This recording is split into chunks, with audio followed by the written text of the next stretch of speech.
الله الرحمن الرحيم الحمد لله وحده والصلاة والسلام على من لا نبي بعد أما بعد وبأسانيدكم المتصلة حفظكم الله إلى أمير المؤمنين في الحديث محمد بن إسماعيل بن إبراهيم بن المغيرة بن البردزبة الجوفي البخاري رحمه الله تعالى اللهم انفعنا بعلوم علومكم آمين يا رب العالمين أنه قال باب ما يستحب للعالم إذا سئل أي الناس أعلم فيكل العلم إلى الله تعالى وبه قال حدثنا عبد الله بن محمد المسندي قال حدثنا سفيان قال حدثنا عمرو قال أخبرني بالسعيد بن جبير قال قلت لابن عباس أن نوفل البكالي يزعم أن موسى ليس موسى بني إسرائيل إنما هو موسى آخر فقال كذب عدو الله حدثنا بأبي بن كعب عن النبي صلى الله عليه وسلم قال قام موسى النبي خطيبا في بني إسرائيل فسئل أي الناس أعلم فقال أنا أعلم فعتب الله عز وجل عليه إذ لم يرد العلم إليه فأوحى الله إليه أن عبدا من عبادي بمجمع البحرين هو أعلم منه قال يا ربي كيف بي فقيل له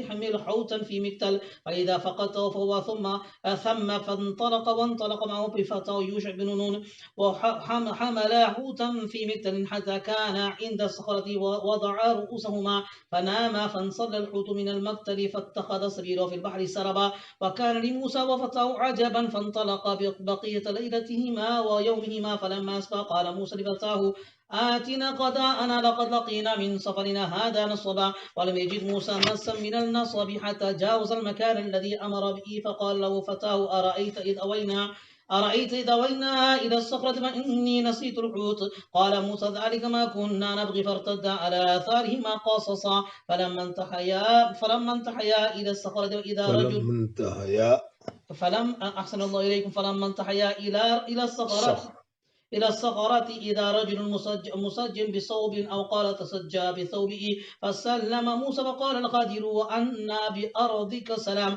فقال أنا موسى فقال موسى بني إسرائيل قال نعم قال هل أتبعك على أن تعلمني مما علمت رشدا قال إنك لن تستطيع معي صبرا يا موسى إني على علم من علم الله علمني لا تعلمه أنت وأنت على علم علمكم الله لا أعلمه قال ستجدني إن شاء الله صابرا ولا أعصي لك أمرا فانطلقا يمشيان على ساحل البحر ليس لهما سفينة فمرت بهما سفينة فكلموهما أن يحملوهما فعرف الخاطر فحملوهما بغير نول فجاء عصفور فوقع على حرف السفينة فنقر نقرة أو نقرتين في البحر فقال الخاطر يا موسى ما نقص علمي وعلمك من علم الله تعالى إلا كنقرة هذه العصفور في البحر فعمد القادر إلى لوح من الألواح السفينة فنزعوا فقال موسى قوم حملونا بغير نول عمدت إلى سفينتهم فخرقتها لتغرق أهلها قال ألم أقل إنك لن تستطيع معي صبرا قال لا تؤاخذني بما نسيت ولا ترهقني من أمر أسرى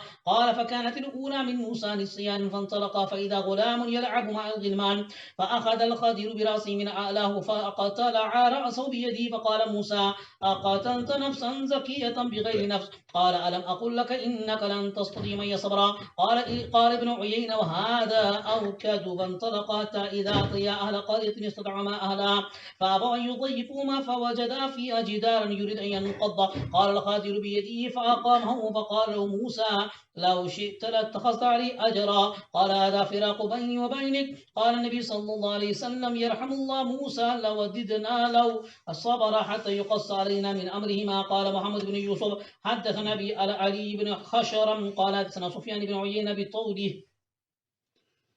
بسم اللہ الرحمن الرحیم. باب یہ چل رہا تھا ما یستحب للعالم اذا سئل ای الناس عالم فیکل العلم الی اللہ تعالی. اگر کسی آدمی کو جو بہت بڑا عالم ہے یا نفس علم ہے اس کے پاس اور کوئی آدمی اس سے پوچھے کہ اس وقت سب سے بڑا عالم کون ہے، اگرچہ حقیقت میں اس وقت کوئی سب سے بڑا عالم وہ ہو تو بھی اس کے لیے مستحب ہے، ادب کا درجہ یہ ہے کہ وہ تواضع کو اختیار کرے.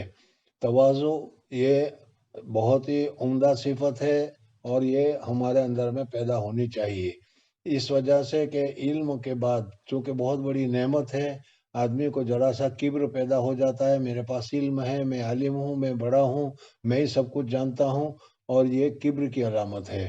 اس وجہ سے اس کو کبر کی علامت سے بچنا چاہیے، اور کبر کے مقابلے میں سب سے عمدہ صفت جو ہے وہ تواضع کی ہے، اس تواضع کی صفت کو اختیار کرنا چاہیے۔ اس وجہ سے کہ یہ علم جو ہے اگرچہ اس کے پاس ہے، لیکن یہ اللہ تبارک و تعالیٰ کا دیا ہوا ہے، اور سب سے زیادہ علم اللہ تبارک و تعالیٰ کے پاس ہے۔ اس وجہ سے آدمی کو ہمیشہ تواضع کا راستہ اختیار کرنا چاہیے۔ حضرت موسیٰ علیہ السلام، مصنف رحمۃ اللہ تعالیٰ علیہ نے ترجمۃ الباب ذکر کرنے کے بعد حضرت موسیٰ علیہ السلام کا واقعہ پوری تفصیل کے ساتھ اس حدیث میں ذکر کیا ہے کہ حضرت موسیٰ علیہ السلام بنو اسرائیل میں اپنے قوم میں ایک مرتبہ کوئی وعظ کہہ رہے تھے، تقریر کر رہے تھے، اور اس درمیان کسی آدمی نے پوچھا کہ آپ سے بڑا کوئی عالم ہے، یا یہ کہا کہ سب سے بڑا عالم کون ہے؟ تو اس وقت حضرت موسیٰ علیہ السلام نے کہا کہ میں ہوں۔ میں نے جیسا کہ ابھی بتایا کہ واقعے کے اعتبار سے صحیح بات تو یہی ہے کہ سب سے زیادہ علم اللہ تبارک و تعالیٰ نے رسول کو دیا ہوا ہوتا ہے، اور حضرت موسیٰ علیہ السلام جلیل القدر رسول تھے۔ اللہ تبارک و تعالیٰ نے براہ راست ان کے ساتھ بات کی ہے، اس وجہ سے حضرت موسیٰ علیہ السلام کا درجہ بڑا ہے، ان سے بڑھ کر کسی کے پاس علم نہیں ہو سکتا تھا، لیکن چونکہ یہ بہت ہی اونچے درجے کے رسول تھے، اس وجہ سے اللہ جل جلالہ و من والوں نے ان کو کہا کہ تمہیں تواضع کا راستہ اختیار کرنا چاہیے تھا، اور تواضع کے راستے میں کہنا چاہیے تھا کہ اللہ تبارک و تعالیٰ زیادہ جانتا ہے، یا واللہ عالم، اللہ تبارک و تعالیٰ جانتا ہے کہ اس وقت سب سے بڑا عالم کون ہے۔ اور چونکہ انہوں نے انا کہہ دیا تھا، اس وجہ سے اللہ تبارک و تعالیٰ نے ان کو کہا کہ میرے بندوں میں سے، میرے لوگوں میں سے ایک آدمی ہے جس کو تمہارے سے زیادہ علم دیا گیا ہے۔ اب یہاں پر یہ سوال پیدا ہوتا ہے کہ حضرت موسیٰ علیہ السلام وہ تو کلیم اللہ ہے، اللہ تبارک و تعالیٰ کے ساتھ براہ راست انہوں نے کلام بھی فرمایا ہے، بنو اسرائیل کے بہت بڑے رسول بھی ہیں، اللہ تبارک و تعالیٰ نے توریت جیسی بہت بڑی اہم کتاب بھی ان کو دی ہوئی ہے، پھر ان سے بڑھ کر علم والا اگر ہوگا تو ظاہر بات ہے کہ وہ بڑا ہوگا۔ اور یہاں پر یہ کہا گیا کہ ہمارے عبدوں میں سے، ہمارے لوگوں میں سے ایک آدمی ہے جس کے پاس تم سے زیادہ علم ہے، تو پھر اس صورت میں حضرت خضر علیہ السلام جو ہے اس کا درجہ بڑھ گیا۔ ایک سوال تو یہ پیدا ہوا، لیکن اس کا جواب یہ ہے کہ حضرت خضر علیہ السلام اولاً تو حضرت خضر علیہ السلام رسول تھے یا نہیں تھے، نبی تھے یا نہیں تھے، اس میں بھی مختلف اقوال نقل کیے جا رہے ہیں۔ اور دوسری بات یہ ہے کہ حضرت موسیٰ علیہ السلام کے پاس جو علم تھا وہ علم تشریعی تھا، زندگی گزارنے کے لیے، دنیا میں آدمی کو اپنی زندگی گزارنے کے لیے کیا کیا مسائل کی ضرورت پڑتی ہے، کس طریقے سے زندگی گزارنی چاہیے، اس کے جو احکامات ہیں، شریعت کے احکام ہیں، وہ احکام حضرت موسیٰ علیہ السلام کو اللہ تبارک و تعالیٰ نے دیے تھے، اور بہت ہی وافر مقدار میں، پوری مقدار میں حضرت موسیٰ علیہ السلام کو دیے تھے۔ حضرت خضر علیہ السلام کے پاس جو تھا وہ علم تکوینی تھا، یعنی کون کا علم تھا، کن فیکن والا علم تھا، جو اللہ تبارک و تعالیٰ کیا ہے جو بندوں سے اللہ تبارک و تعالیٰ جو کام کرانا چاہتے ہیں تو وہ کام کرنے کا جو علم ہوتا ہے وہ حضرت خضر علیہ السلام کے پاس تھا۔ تو پھر بھی سوال تو باقی رہا، تو اس کا جواب یہ ہے کہ حضرت موسیٰ علیہ السلام کے پاس علم تشریعی بھی تھا اور علم تکوینی بھی تھا۔ علم تشریعی حضرت موسیٰ علیہ السلام کے پاس بہت زیادہ تھا، علم تکوینی بہت ہی کم مقدار میں تھا، اور حضرت خضر علیہ السلام کے پاس اپنی ضرورت کو پورا کرنے کے لیے، شریعت کے مطابق عمل کرنے کے لیے علم تشریعی بھی تھا اور وہ کم مقدار میں تھا، اور علم تکوینی جو کن فیکن کی طرف سے، یا اللہ تبارک و تعالیٰ علم لدنی جسے کہا جاتا ہے، وہ حضرت خضر علیہ السلام کے پاس زیادہ تھا۔ تو اس وجہ سے حضرت موسیٰ علیہ السلام کو حضرت خضر علیہ السلام کے پاس حضور اقدس صلی اللہ علیہ وسلم نے بھیجا۔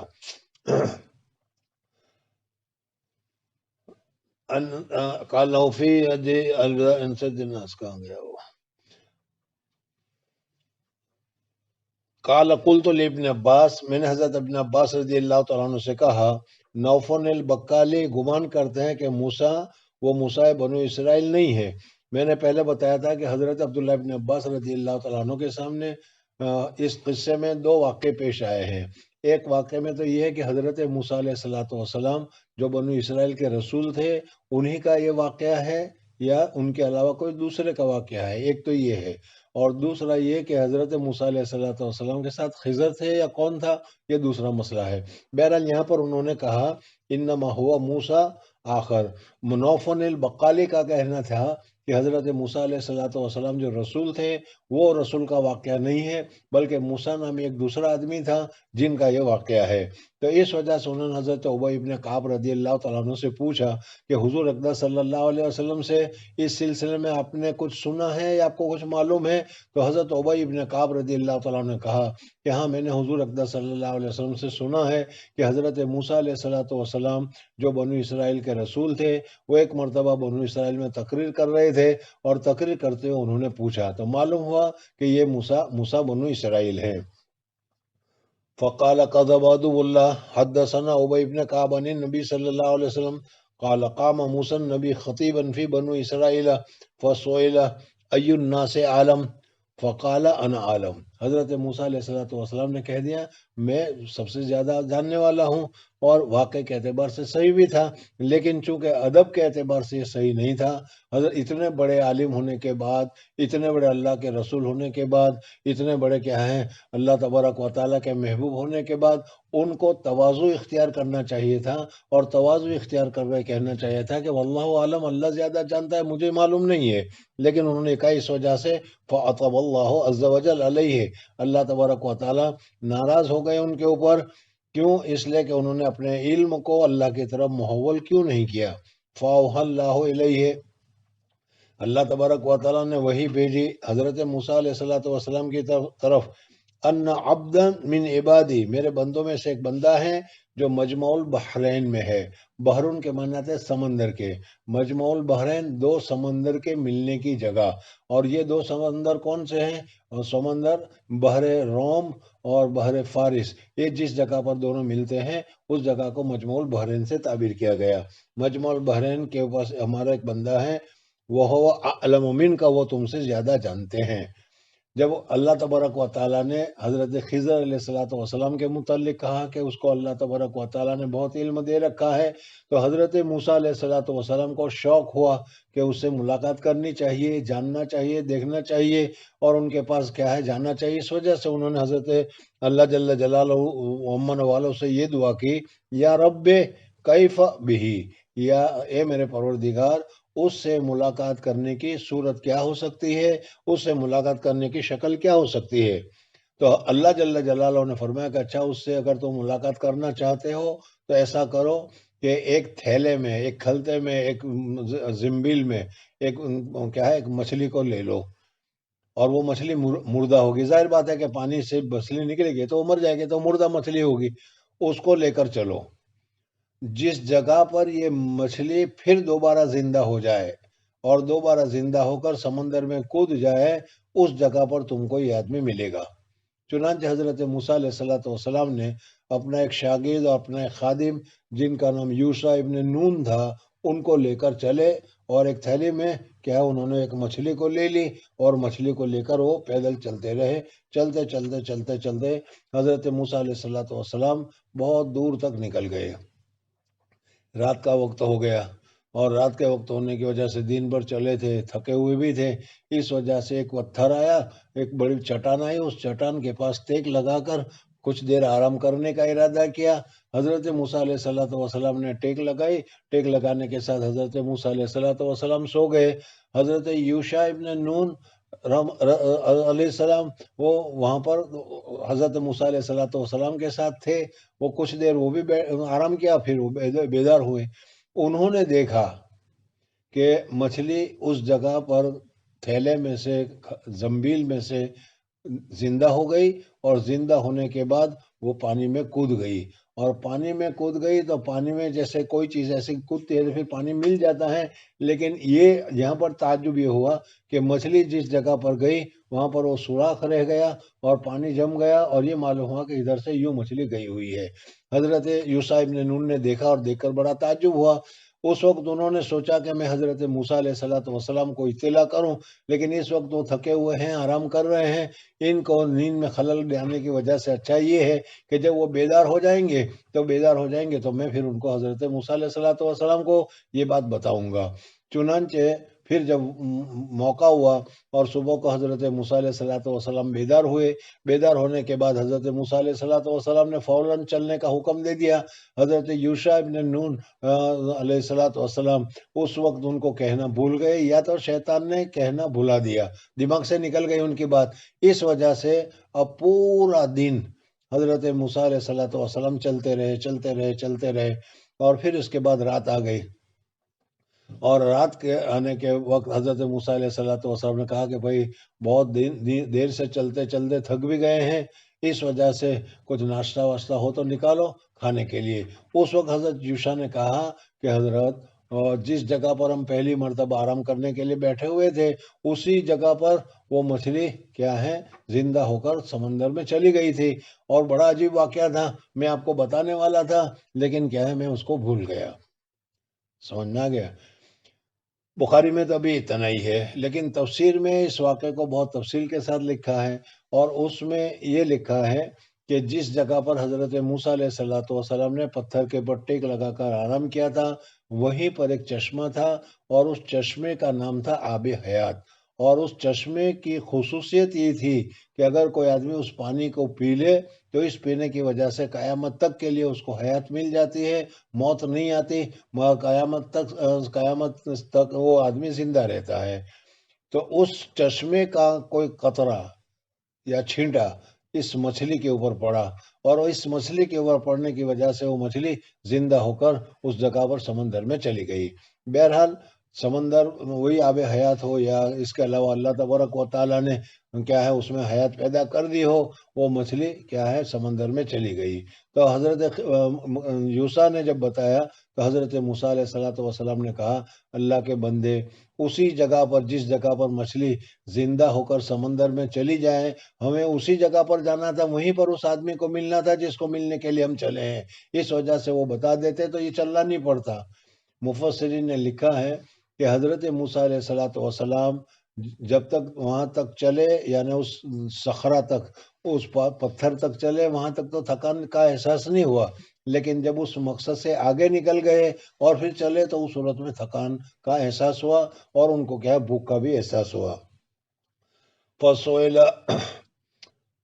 فقیل لہو، حضرت موسیٰ علیہ السلام سے کہا گیا احمل حوتا فی مکتل، اٹھاؤ تم ایک مچھلی کو ایک تھیلے میں، فیضا فقدتہ، اور جب مچھلی گم ہو جائے، بس وہ آدمی جس کو تمہیں تلاش ہے یا وہ آدمی جو ہمارا بندہ ہے جو علم کا بہت زیادہ علم ان کو دے رکھا ہے، فہو ثم، وہ وہیں پر تم کو ملے گا۔ فانطلق وانطلق معه، حضرت موسیٰ علیہ السلام بھی چلے، اور حضرت موسیٰ علیہ السلام کے ساتھ ان کا ایک ساتھی، ان کا ایک خادم یوشع ابن نون بھی چلے، وحمل حوتا، اور انہوں نے مچھلی کو اٹھا لیا، فی مکتل، ایک تھیلے میں، ایک زنبیل میں، حتی کان عند الصخرہ، یہاں تک کہ ایک پتھر کے پاس وہ پہنچے، وضع رؤوسہما، انہوں نے آرام کرنے کے لیے اپنے سر کو لگایا، فناما، پس دونوں کے دونوں سو گئے، فانسل الحوت من المکتل، پس مچھلی زندہ ہو کر تھیلے میں سے نکل کر سمندر میں چلی گئی، فاتخذ سبیلہ فی البحر، اور پھر اس نے اپنا راستہ سمندر میں بنا لیا اور وہ چلی گئی۔ وَقَانَ لِمُوسَىٰ وَفَتَحُ عَجَبًا، حضرت موسیٰ علیہ السلام اور حضرت موسیٰ علیہ السلام کے خادم کے لیے یہ بہت ہی تعجب کی بات تھی، ایک مردہ مچھلی اور وہ ایک دم زندہ ہو جائے، زندہ ہونے کے بعد وہ پانی میں کود جائے، اور پانی میں کود جانے کے بعد پھر ایک سوراخ اور کیا ہے ایک سرنگ سی بن جائے، یہ بڑی تعجب کی بات تھی، بہت عجبا۔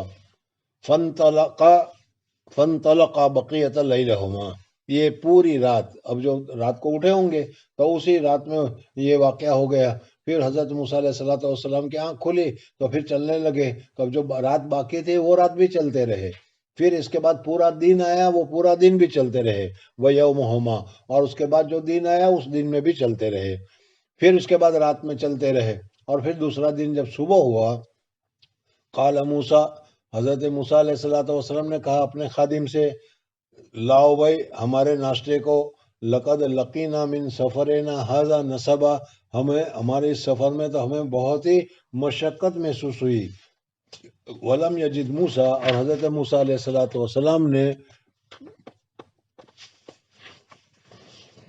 تکلیف کو تھکان کو محسوس نہیں کیا، یہاں تک کہ جس جگہ پر ان کو جانا تھا اس جگہ سے آگے وہ بڑھ گئے۔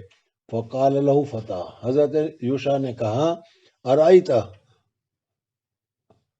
اذ اوینا الی الصخرہ، جس وقت ہم اس صخرہ کے پاس، اس پتھر کے پاس ہم آرام کر رہے تھے، فإنی نسیت الحوت، تو اس وقت جو کیا مچھلی کا جو واقعہ بنا تھا وہ واقعہ میں آپ کو بتانا بھول گیا۔ قال موسیٰ، حضرت موسیٰ علیہ السلام نے کہا کہ اللہ کے بندے، جس جگہ پر ہمیں جانا تھا، جہاں تک ہمیں جانا تھا اس کی تو یہی نشانی تھی اور وہیں پر وہ آدمی ملنا تھا، اس وجہ سے حضرت موسیٰ نے کہا ذالک ما کنا نبغی، یہی تو وہ تھا جس کو ہم تلاش کر رہے تھے۔ فرتدا علی آثارہما قصصا، بس انہوں نے اپنے پاؤں کے نشانوں کو دیکھ کر واپسی انہوں نے شروع کی۔ فلما انتہیا الی الصخرہ، جب اس صخرہ کے پاس پہنچے تو وہاں انہوں نے دیکھا کیا، اذا رجل مسجع بثوبین، ایک آدمی ہے جو کپڑا اوڑے ہوئے لیٹا ہوا ہے۔ یہ خضر علیہ السلام تھے، اور میں نے پہلے بتایا تھا کہ حضرت خضر علیہ السلام کے لیے کہ حضرت خضر علیہ السلام کیا ہیں، جس جگہ پر بھی وہ لیٹتے تھے، جس جگہ پر بھی آرام کرتے تھے وہاں سبزہ پیدا ہو جاتا تھا، اسی وجہ سے ان کو خضر کے لقب سے یاد کیا گیا۔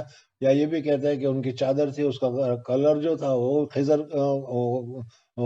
اخضر تھا، گرین تھا، لیلا تھا، اس وجہ سے حضرت موسیٰ علیہ السلام نے جب دیکھا تو ایک آدمی ہے جو وہاں پر لیٹا ہوا ہے۔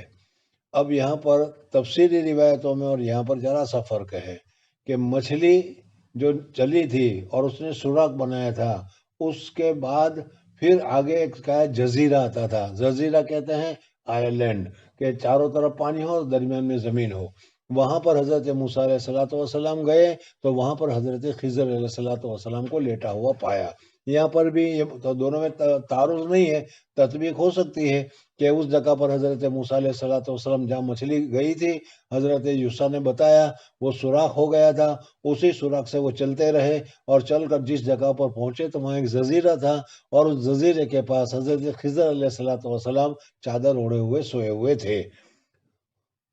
تو حضرت موسیٰ علیہ السلام نے کہا او قال تسجع بثوبہ فسلم موسیٰ، حضرت موسیٰ علیہ السلام نے سب سے پہلے سلام کیا، اور اس سلام حضرت خضر علیہ السلام لیٹے ہوئے تھے، چادر سے منہ ڈھانپے ہوئے تھے، اس وجہ سے ان کو پتہ نہیں چلا کہ یہ کون ہے، صرف سلام کا جواب آیا۔ خضر کو بھی معلوم تھا کہ یہ میں جس جگہ پر لیٹا ہوا ہوں، جس جزیرے پر لیٹا ہوا ہوں، وہاں تو کوئی مسلمان آدمی ہے ہی نہیں، پھر یہاں پر سلام کرنے والا کوئی ہے نہیں، پھر یہ یہاں پر کون آ گیا کہ جس نے مجھے سلام کیا، اس وجہ سے انہوں نے کہا وَأَنِّي بِأَرْضِكَ السَّلَامُ، ارے میں تو ایسی زمین پر ہوں، ایسے جزیرے میں ہوں، ایسی جگہ پر ہوں کہ جہاں مسلمان ہے نہیں کہ وہ کوئی سلام کرتا کسی کو، اب یہاں پر مجھے سلام کیا، یہاں پر کون ایسا آدمی آ گیا کہ جو کیا ہے مجھے سلام کرتا ہے۔ فقالا، تو حضرت موسیٰ علیہ السلام نے جب سنا تو انہوں نے منہ ڈھانپے ہوئے ہی کہا تھا، اس وجہ سے کہا کہ انا موسیٰ، میں موسیٰ ہوں۔ سمجھ میں آیا نہیں؟ حضرت خضر علیہ السلام نے اسی حالت میں پوچھا کہ موسیٰ بنی اسرائیل، ارے جو بنی اسرائیل کے جو رسول ہیں موسیٰ ہیں وہ ہیں آپ؟ کہا کہ ہاں میں موسیٰ بنی اسرائیل ہوں۔ فقال موسیٰ بنو اسرائیل قال نعم، دونوں کی پہچان ہو گئی، تعلق ہو گیا۔ اب اس کے بعد حضرت موسیٰ علیہ السلام ان کو کہتے ہیں هل اتبعک علی ان تعلمنی مما علمت رشدا، اللہ تبارک و تعالیٰ نے تمہیں جو علم عطا فرمایا ہے اس میں سے کچھ علم مجھے مل جائے، میں آپ کی شاگردی اختیار کرنا چاہتا ہوں، آپ سے علم حاصل کرنا چاہتا ہوں، کیا مجھے آپ کے شاگردی کا شرف حاصل ہوگا؟ مما علمت رشدا، قال انک لن تستطیع معی صبرا، انہوں نے حضرت خضر علیہ السلام نے کہا کہ موسیٰ تم میرے ساتھ رہ کر صبر نہیں کر سکے۔ صبر کا لغوی معنی ہے حبس النفس علی ما یکرہ، اپنے آپ کو جو چیز پسند نہیں ہے اس کے اوپر اپنے آپ کو روک لینا، یہ ہے صبر۔ سمجھ میں آیا؟ دیکھو حضرت موسیٰ علیہ السلام کے پاس جو علم تھا وہ علم تشریع ہے، زندگی جائز ناجائز شریعت کا علم، اور نبی جو ہوتا ہے وہ اگر کوئی بھی آدمی شریعت کے حکم کے خلاف کچھ بھی کرتا ہے تو وہ برداشت نہیں کر سکتا، وہ فوراً ٹوکتا ہے۔ اس وجہ سے کہ اللہ تبارک و تعالیٰ نے اس کو ہادی بنا کر بھیجا ہے۔ حضرت خضر بھی جانتے تھے کہ حضرت موسیٰ علیہ السلام کے پاس علم تشریعی ہے، اور حضرت موسیٰ علیہ السلام شریعت کے خلاف صورتاً بھی اگر کوئی چیز شریعت کے خلاف ہوگی تو وہ برداشت نہیں کر سکیں گے۔ تو اس وجہ سے انہوں نے کہا کہ لن تستطیع معی صبرا، آپ میرے ساتھ رہ کر صبر کی استطاعت اور صلاحیت نہیں رکھ سکیں گے، صبر نہیں کر سکیں گے۔ تو حضرت موسیٰ علیہ السلام نے کہا، حضرت خضر علیہ السلام نے کہا کہ اے موسیٰ، تم میرے ساتھ رہ کر صبر نہیں کر سکو گے۔ درمیان میں ایک بات یہ بتاتا چلوں کہ دیکھو، حضرت موسیٰ علیہ السلام شاگرد تھے، اور حضرت خضر علیہ السلام بمنزل استاد تھے، اور استاد کہہ رہا ہے کہ شاگرد ہونے کی حالت میں تم صبر نہیں کر سکو گے۔ اس وجہ سے شاگردوں کو سب سے زیادہ ضرورت ہوتی ہے مکارہ کے اوپر اپنے آپ کو روکنے کی۔ بہت ساری چیزیں اپنی ناپسند کی بھی ہوتی ہے، رہنے میں، سہنے میں، کھانے میں، پینے میں، پڑھنے میں، پڑھانے میں، سمجھ میں آئے نہیں؟ تو شاگردوں کو اس وقت کیا ہے، صبر اختیار کرنا چاہیے، اور بے صبری کر کے جزا فضا کرنا، اشکالات کرنا، اعتراض کرنا وغیرہ نہیں کرنا چاہیے۔ تو حضرت خضر علیہ السلام نے حضرت موسیٰ علیہ السلام سے کہا کہ اِنَّکَ لَن تَسْتَطِیعَ مَعِیَ صَبْرًا یا موسیٰ انی علی علم من علم اللہ۔ دیکھو، اللہ جل جلالہ نے ایک علم مجھے عطا فرمایا ہے، جس کو میں نے ابھی علم لدنی کہا، علم الاسرار کہا، علم الکونی کہا، کن فیکن والا علم، سمجھ میں آئے نہیں؟ اللہ تبارک و تعالیٰ نے مجھے ایک دوسرا قسم کا ایک علم عطا فرمایا ہے، اور اللہ تبارک و تعالیٰ نے تمہیں بھی ایک علم عطا فرمایا ہے، وہ بھی ایک دوسری قسم کا ہے، اور وہ علم تشریع ہے، علم شریعت کا علم ہے۔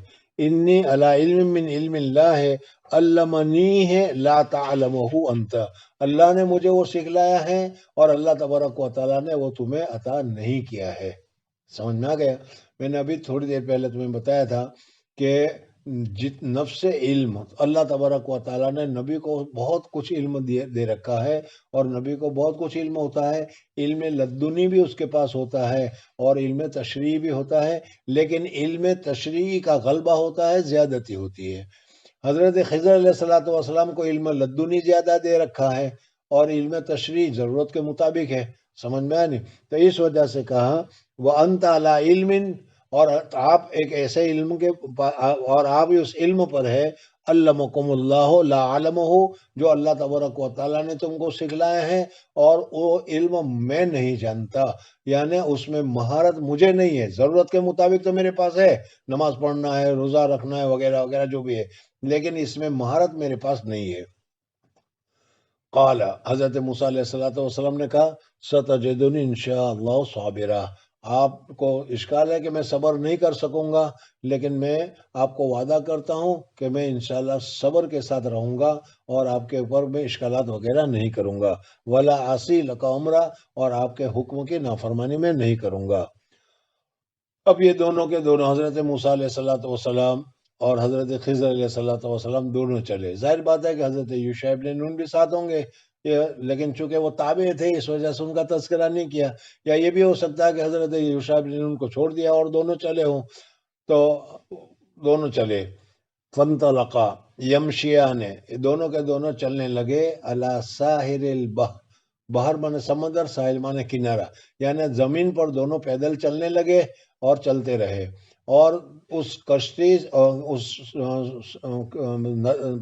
کیا ہے، سمندر کو یا تو اس ندی کو وہ پار کرنا چاہتے تھے، لیکن وہاں پر کوئی کشتی ان کو نہیں ملی کہ کشتی میں سوار ہو کر دوسرے کنارے پر وہ جائیں، اس وجہ سے وہ پہلے زمین پر کنارے کنارے چلتے رہے اور کشتی کا انتظار کرتے رہے۔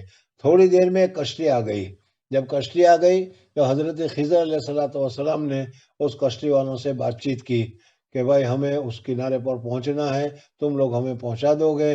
تو انہوں نے کہا کہ ٹھیک ہے ہمیں پہنچا دیں گے۔ وہ کشتی والے حضرت خضر علیہ الصلوۃ والسلام کو پہچانتے ہوں گے، اس وجہ سے وہ پہچان گئے کہ یہ تو خضر ہے، حضرت ہے، خضر ہے۔ اس وجہ سے انہوں نے کہا کہ حضرت آپ سے پیسے کیا لینے کا، آپ ویسے ہی تشریف فرما ہو جائے، آ جائیے، ہم آپ کو اس کنارے تک وہاں پر پہنچا دیں گے۔ چنانچہ دونوں کے دونوں حضرت موسیٰ علیہ الصلوۃ والسلام اور حضرت خضر علیہ الصلوۃ والسلام فانطلقا یمشیان علی ساحل البحر، سمندر کے کنارے پر چلتے رہے۔ لیس لہما سفینۃ، ان کے پاس کوئی کشتی نہیں تھی۔ فمرت بہما سفینۃ، اچانک ایک کشتی وہاں سے گزری۔ فکلموہم، انہوں نے ان سے بات کی کہ ان کو سوار کرا کر دوسرے کنارے پر پہنچا دے، اور وہ لوگ پہچان گئے کہ یہ تو خضر ہیں۔ بس فحملوہما بغیر نول، پس ان کو بغیر کسی معاوضہ کے، بغیر کسی پیسے کے، فری میں ہی، مفت ہی میں دونوں کو بٹھا دیا، اور دونوں کو بٹھا کر سامنے کنارے پر اتارنے کا وعدہ کر لیا۔ فجاء عصفور، اب یہاں سے ایک دوسرا بات بتا رہے ہیں۔ حضرت موسیٰ علیہ الصلوۃ والسلام، حضرت خضر علیہ الصلوۃ والسلام دونوں کشتی پر بیٹھ گئے۔ اب کشتی چلنے لگی اس کنارے پر جانے کے لیے۔ پہلا واقعہ تو یہ ہوا کہ اتنے میں ایک چڑیا، عصفور، سمجھ میں آیا نہیں، جس کو ہم اپنی زبان میں چکلی کہتے ہیں، اس قسم کی چھوٹا سا پرندہ ہوتا ہے، وہ آیا اور آ کر اس نے سمندر میں اپنی چونچ ڈالی، پانی پیا، اور اپنا چونچ کو اس نے اٹھا لیا، نکال لیا۔ وہ یہ اس نے کیا۔ حضرت موسیٰ علیہ الصلوۃ والسلام اور حضرت خضر علیہ الصلوۃ والسلام نے دونوں نے اس واقعے کو دیکھا۔ چڑیا آئی، بیٹھی، اس نے پانی پیا، اور پانی پی کر اس نے اپنے منہ اٹھا لیا، دونوں نے دیکھا۔ حضرت خضر علیہ الصلوۃ والسلام نے کہا کہ اے موسیٰ، اللہ جل جلالہ کا جو علم ہے وہ اللہ تبارک و تعالیٰ کا علم ذاتی ہے، اور اس علم کی کوئی حدود اور انتہا نہیں۔ سمجھ میں آ گیا؟ اس کی کوئی حدود اور انتہا نہیں، اور اللہ جل جلالہ نے اس میں سے ہمیں جو یہ علم دیا ہے، اس وقت ہم یہ سمجھ رہے ہیں کہ میں بہت بڑا عالم ہوں، سمجھ میں، ہم یہ سمجھ رہے ہیں کہ میں بہت بڑا عالم ہوں، اسی وجہ سے کہا کہ انا، تم نے کہہ دیا، سمجھ میں، وہ اسی علم کی وجہ سے کہ سب سے زیادہ علم اپنے آپ کو سمجھتے ہوں، لیکن اس کی مثال اللہ کے علم کے سامنے ایسی ہی ہے جیسے سمندر کا یہ پانی ہے جو تم دیکھ رہے ہو، کہ جس کی کوئی حد نہیں، سمجھ میں، اور اس پانی میں سے چڑیا نے منہ ڈالا، اور منہ ڈال کر اپنے چونچ میں تھوڑا سا پانی لیا۔ یہ تھوڑا سا جو پانی اس نے چونچ میں لیا، یا اس کی چونچ کے اوپر جو تھوڑا سا پانی لگا، وہ پانی، تھوڑا سا پانی، اس کی نسبت سمندر کے پانی کے ساتھ کیا ہے؟ بہت معمولی۔ سمندر کا پانی تو بہت ہے، اور اس کی جگہ پر ذرا سا نسبت ہے۔ اسی طریقے سے اللہ تبارک و تعالیٰ نے آپ کو، مجھے بہت علم دیا ہے، لیکن اس علم کی نسبت اللہ کے علم کے سامنے ایسی ہے جیسے کیا ہے، سمندر کا پانی، اور یہ کیا ہے، چڑیا نے اپنے زبان میں پانی لیا۔ اس وجہ سے اللہ تبارک و تعالیٰ کے پاس علم بہت زیادہ ہے۔ تو حضرت خضر علیہ الصلوۃ والسلام نے کہا،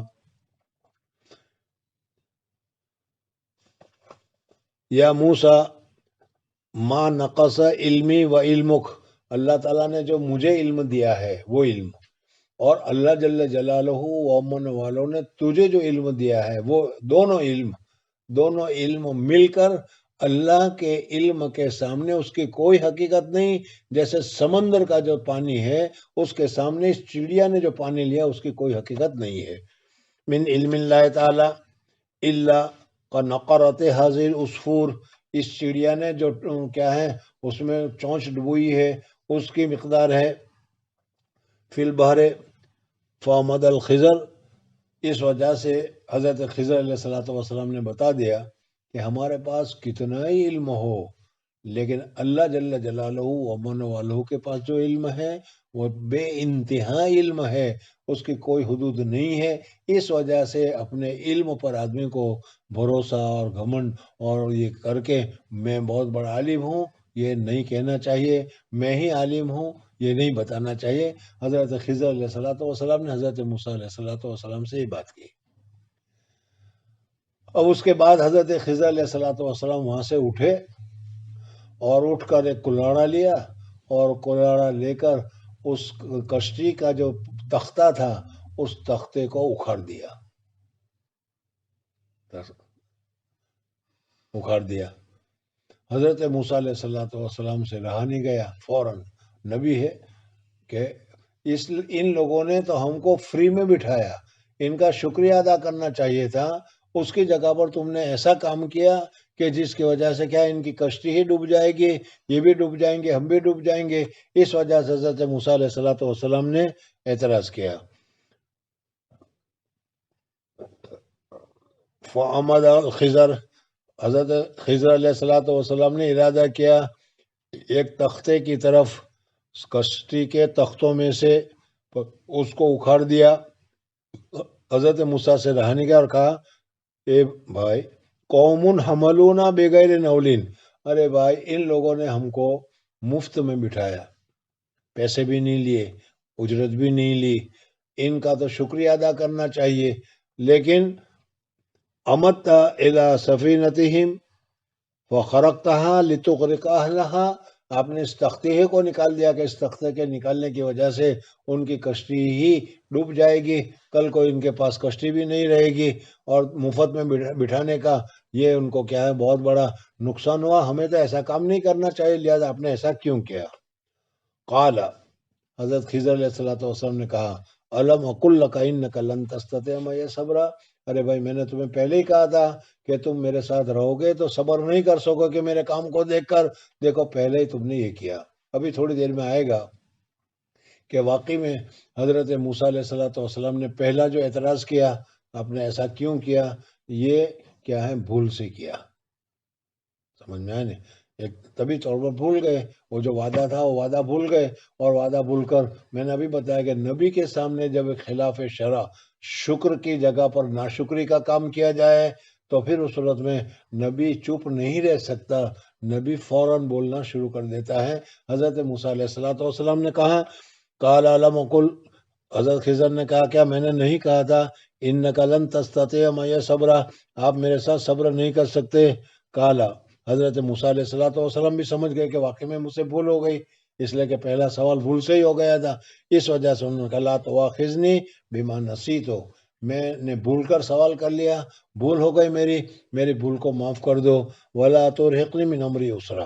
قال فکانت الاولی من موسیٰ نسیانا، حضرت موسیٰ علیہ الصلوۃ والسلام سے یہ پہلا سوال بھول کی وجہ سے ہوا، نسیانن. فانطلقا، اور پھر دونوں کشتی سے کنارے اتر گئے اور کنارے اتر کر چلنے لگے. اب چلتے چلتے چلتے چلتے ایک جگہ پر پہنچ گئے، جنگل میں پہنچے، گاؤں کے قریب پہنچے. وہاں پر کچھ چھوٹے چھوٹے بچے کھیل رہے تھے. حضرت خضر علیہ الصلوۃ والسلام نے ایک بچے کو دیکھا کہ وہ بھی کھیل رہا تھا. حضرت خضر علیہ الصلوۃ والسلام گئے اور جا کر اس بچے کو سر کو پکڑا اور سر کو پکڑ کر کھینچا تو وہ آدمی بچہ جو تھا وہ بچہ کا انتقال ہو گیا، بچہ مر گیا. تفسیر کی روایتوں میں آتا ہے کہ حضرت خضر علیہ الصلوۃ والسلام نے ایک پتھر لیا اور پتھر کے ذریعے سے اس کے سر کو کیا چھوندا. سمجھ میں؟ بہرحال یہ ہو یا وہ ہو، خلاصہ یہ ہے کہ ایک بچے کو حضرت خضر علیہ الصلوۃ والسلام نے دیکھا، پکڑا اور پکڑ کر اس کو قتل کر دیا. حضرت موسیٰ علیہ الصلوۃ والسلام سے دیکھا نہیں گیا کہ ایک معصوم، ابھی تو معصوم ہے، 15 سال سے کم عمر کا بچہ ہے، سمجھ میں، اور ان کو قتل کر دیا اور بلا وجہ، بغیر کسی جرم کے، بغیر کسی وجہ سے قتل کیا. یہ تو خون ہے اور بہت بڑا گناہ ہے. اس وجہ سے حضرت موسیٰ علیہ الصلوۃ والسلام نے فوراً ان کو ٹوک دیا اور ٹوکنے کے ساتھ کہا اقتلت نفسا زکیۃ بغیر نفس، حضرت خضر علیہ السلام نے کہا الم اقل لک انک لن تستطیع معی صبرا، یا میں نے کہا نہیں تھا کہ دیکھو آپ میرے ساتھ رہ کر صبر نہیں کر سکو گے.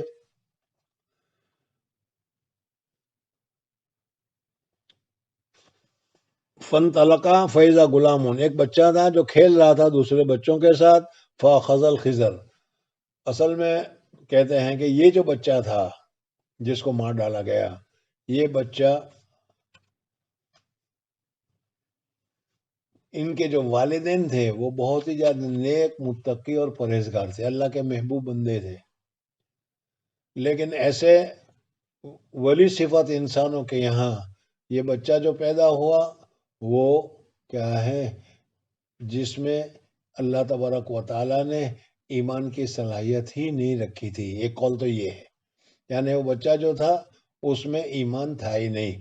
اصل میں ایک اشکال ہوتا ہے کہ کل مولود یولد، ہر بچہ جو پیدا ہوتا ہے، کل مولود یولد علی الفطرۃ، کل مولود یولد علی الفطرۃ فابواہ یحودانہ او ینصرانہ او یمجسانہ، ہر بچہ چاہے وہ مسلمان کا ہو، غیر مسلم کا ہو، اس میں ایک صلاحیت ہوتی ہے، استعداد ہوتی ہے، اس کا دل پاک اور صاف ہوتا ہے۔ اور سمجھنے کے لیے میں مثال بتاؤں تمہیں کہ دیکھو، جو بھی بچہ پیدا ہوگا یا ہم پیدا ہوئے یا جو بھی بچہ پیدا ہوگا، میں آپ سے پوچھتا ہوں، کیا بچہ جب پیدا ہو تو اس میں حسد ہوتا ہے، کبر ہوتا ہے، تکبر ہوتا ہے؟ بالکل اس کا دل پاک اور صاف ہوتا ہے، سمجھ میں آئے نہیں؟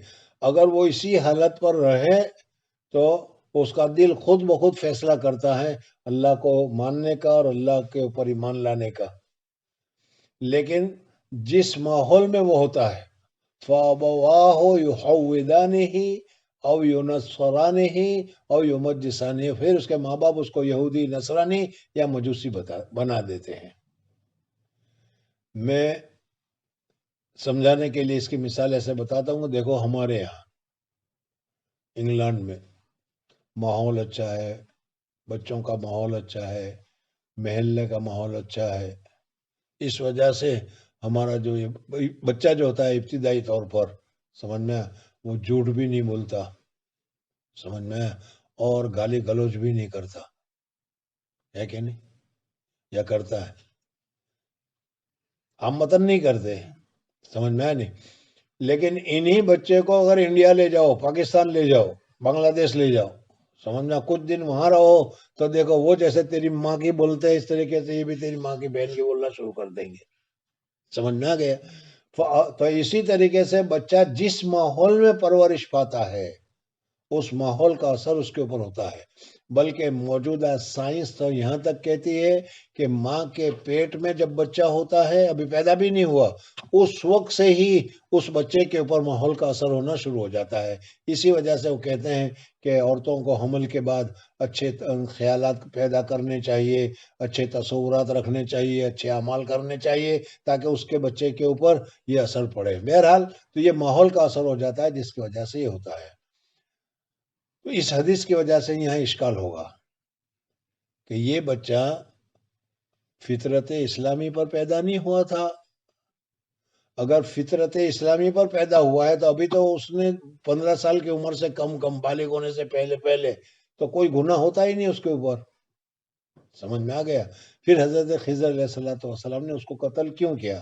دو جواب، ایک تو یہ ہے کہ اللہ تبارک و تعالیٰ نے اس کو بغیر فطرت کے کفر کے اوپر ہی پیدا کیا تھا، سمجھ میں آ گیا؟ یا دوسرا جواب یہ ہے کہ نہیں، اس وقت وہ اس حالت میں تھا، لیکن آگے چلتے ہوئے وہ اپنی استعداد کو ختم کر کے کفر اور شرک کو اختیار کرنے والا تھا، تقدیر میں یہ تھا، اللہ تعالیٰ کو تو معلوم ہے۔ اور عامتاً باپ اور ماں اپنے بیٹے کے تابع ہو جایا کرتے ہیں، سمجھ میں آئے نہیں؟ ماں باپ بیٹے کے کہنے پر کرنے کے لیے تیار ہو جاتے ہیں۔ اس وجہ سے یہاں خطرہ یہ تھا کہ آگے چل کر جب یہ بچہ کفر اختیار کرے گا اور کفر اختیار کرنے کے بعد ماں باپ محبت میں آ کر اس لڑکے کے محبت میں آ کر وہ بھی کفر اختیار نہ کریں، اس وجہ سے اللہ تبارک و تعالیٰ نے حضرت خضر علیہ السلام کے ذریعے سے اس بچے کو کیا ہے بالغ ہونے سے پہلے ہی قتل کروا دیا، اور پھر اس کے بعد اللہ تبارک و تعالیٰ نے اس بچے کی جگہ پر دوسری اولاد ان کو عطا کی کہ جس میں یہ خرابی نہیں تھی۔ بہرحال فَأَخَذَ خضر بِرَأْسِهِ مِنْ أَعْلَاهُ، بس خضر علیہ السلام نے اس کے سر کو اوپر سے پکڑا، فَاقْتَلَعَ رَأْسَهُ بِيَدِهِ، بس انہوں نے اس کے سر کو کیا ہے کھینچ لیا، نکال دیا اپنے ہاتھ سے. فقال موسیٰ اقتلت نفسا زکیۃ، آپ نے ایک پاک نفس کو جو ابھی بلوغت تک بھی نہیں پہنچا تھا بغیر نفس قتل کر دیا. قال لم اقل لك انك لن تستطيع معي صبرا. قال ابن عیینہ ھذا اوقد، یعنی حضرت موسیٰ علیہ السلام نے اس وقت جو اعتراض کیا وہ اعتراض ذرا موقت تاکید کے ساتھ، سختی کے ساتھ کیا. سمجھ میں آنے اس وجہ سے کہ ایک آدمی کو، ایک نفس کو قتل کرنا بغیر کسی جرم کے، بغیر کسی چیز، پاک نفس کو قتل کرنا یہ بہت ہی من قتل فقد قتل الناس جمیعا. اس وجہ سے حضرت موسیٰ علیہ السلام نے ذرا سختی سے کہا. فانطلقا، اب اس کے بعد وہاں سے وہ چلے. حضرت خضر علیہ السلام نے کہا تھا کہ دیکھو بھائی، میں نے کہا تھا تمہیں صبر نہیں کرو گے تو صبر کرنا، تم تو کبھی صبر، تم نے پھر صبر نہیں کیا اور یہ پھر سوال کر دیا. چلو حضرت موسیٰ علیہ السلام نے کہا کہ ٹھیک ہے، غلطی ہو گئی، چلو اب نہیں کریں گے. اور پھر چلے آگے چلے تو آپ کو یاد کرنا ہوگا، دیکھنا ہوگا کہ پہلے چلے، دن بھر چلتے رہے، رات کو آرام کیا، مچھلی گم ہو گئی. پھر اس کے بعد اسی رات میں چلے، پھر دن بھر چلتے رہے، پھر رات آئی تو کھانا مانگا تو کہا کہ مچھلی نہیں ہے. سمجھ میں؟ پھر اس کے بعد ویسے ہی چلتے رہے، مچھلی تو تھی نہیں، کھاتے کیا. پھر حضرت خضر کے پاس پہنچے. سمجھ میں؟ پھر خضر کے ساتھ چلتے رہے، چلتے چلتے کیا ہے وہ دن بھی شاید نکل گیا ہوگا، تو کتنے دن کی بھوک لگی ہوگی. سمجھ میں آئے نہیں؟ تو حضرت موسیٰ علیہ السلام کو بھی بہت زیادہ بھوک لگی.